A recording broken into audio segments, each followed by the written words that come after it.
So hello guys, good morning. Welcome back to our channel. So for today's video, magdi-deep clean ako ng aking kusina. Yes, nitong aking kusina na sobrang madumi na. So yung last time na naglinis ako dito, as in nilinis ko talaga lahat, is mga 2 months ago na yata. So since yung bahay namin is malapit nga sa may kalsada, ang bilis talaga magkaalikabok ng mga gamit namin. Kahit punasan ko palagi. So ayan na nga, ipapakita ko sa inyo yung kondisyon ng aming kusina. Tingnan niyo naman yung aking kalan. O, diba? Hindi na siya nalilinis. Nawala na ako ng time maglinis pa. Ayan, lilinisin natin yan. And eto namang aking mga sobrang alikabok na. Diba? Ang pangit na. Lagayan ng bigas ko. Oh. Yan, ang dumi na. O, diba? So, ayun na nga, dahil nga si Bibi is tulog, pero parang nagising na. So, maglilinis na ako ngayon, talagang hanggang mamayang tanghali or mamayang, kahit mga hanggang tanghali, basta malinis ko itong buong kusina na to. And bala ko sana magpalit ng kortina dito sa may kusina, kaso wala pa akong nabibili na tela. So, pagtyagaan muna natin itong aking, dito, kortina. So, ayan, na ako, maglilinis na ako. Pero, bago ako maglinis pala, magsasaing muna pala. Syempre, kakain yung aking Bibi. Kailangan kong magsaing muna. So, ayun na nga guys, nagising si Zoe. And ayaw magpabitaw. So, ngayon, magsasaing muna ako. Magsasaing muna ako ng pagkain, ng kanin.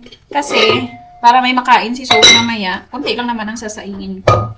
And, meron na rin siyang ulam. So, ayaw magpabitaw.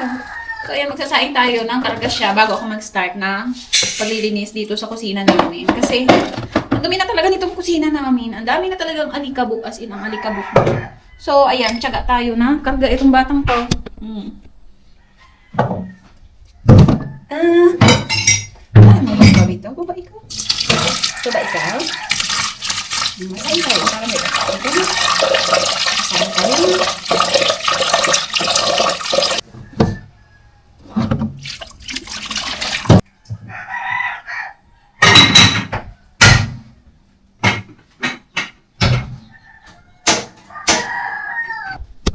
So, ayan guys, di ko alam kung paano mag-start maglinis ng kusina namin. Kung itong batang to, ay talaga naman ayaw magpabitaw.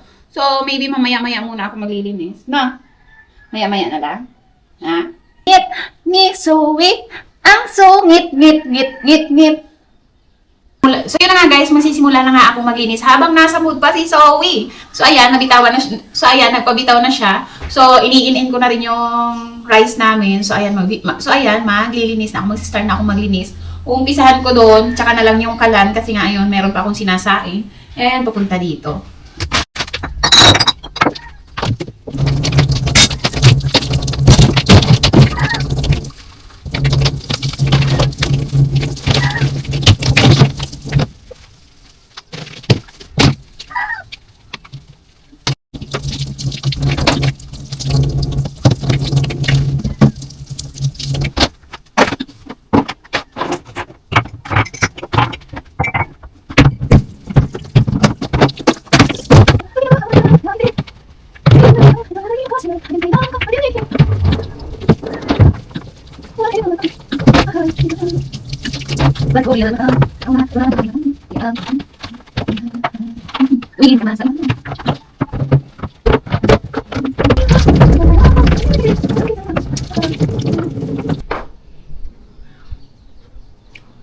So ngayon, etong lagayan namin ng bigas. Ayan o, ang dumi niya. Wala akong mapaglagyan ng bigas. Isasalin ko sana to para malinisan ko itong lagayan ng bigas. So ayan, maghahanap muna ako ng lagayan ng bigas. And then, tingnan nyo, sobrang dumi talaga. Ang dumi. And then, ito, hugasan ko rin itong lagayan namin na mga plato. So ayan na nga, bala ko nga mag-DIY na lang ng cabinet sana dito. Kasi wala ka tayong pang budget. Pambili ng plywood. Yung kapal na plywood para gawing cabinet dito. Gusto kong gumawa ng cabinet dito para naman hindi masyadong loaded itong kusina namin, itong lababo namin. Kasi parang loaded itong lababo namin. Talaga naman, ang daming gamit. So gusto kong gumawa ng cabinet dito. Hanggang doon lang. Kahit isang ganun lang, oh. Yan. Para naman matanggal na yung mga ibang gamit dito. So, pag nagka-budget, ayun, gagawa namin ni Daddy dito na DIY na cabinet. So, ayan, maghahanap muna ako ng, sa kaldero na lang siguro ilagay yung bigas namin. Kapag ko, na.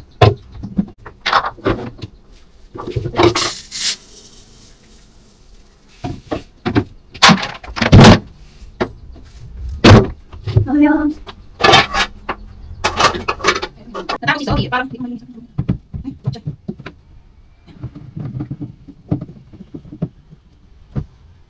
So, ang hindi maganda dito sa lagayan ng bigas na to is talaga naman, pinapasukan siya ng ipis dyan sa loob. So, gusto ko na nga magpalit, no? Ano na lang sana, yung hindi ganito. Yung stainless, alam niyo yun? Yun na lang.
So, ayun, ininit ko muna yung pagkain ni Zoe and mamaya, eto, lilinisin ko itong kalan namin. Ay, talaga naman.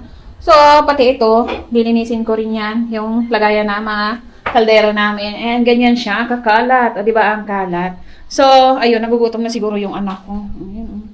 Be, gutom na? Ha? Kain mo apple? Apple yan, kain ikaw. Yan, kain ikaw din.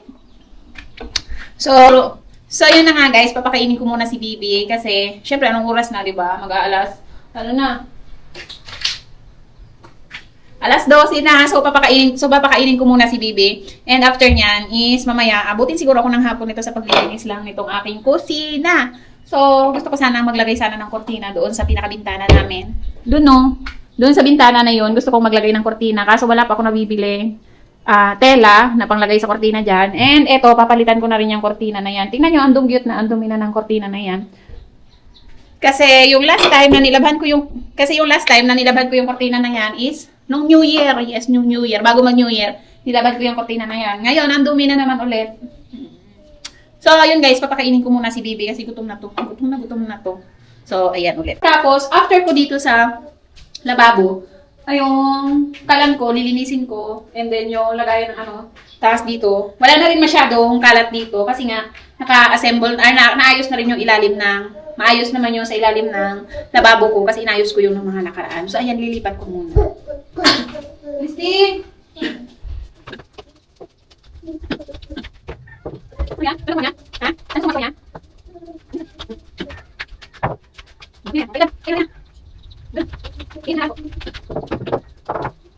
So, ayan, natanggal ko na lahat ng gamit dito. Ngayon, ako ay magpupunas muna nito hanggang doon.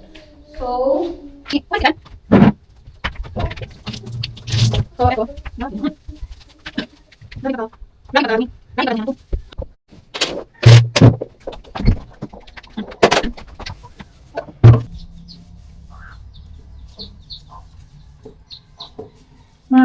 Sarado mo pinto din.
Venga, prueba que estás.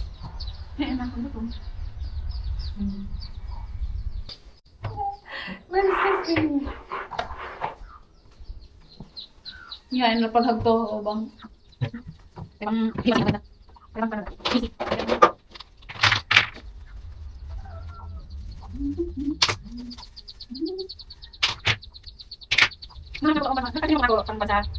Yeah, okay. Hindi nung kulay ito. Kulay Yeah, okay.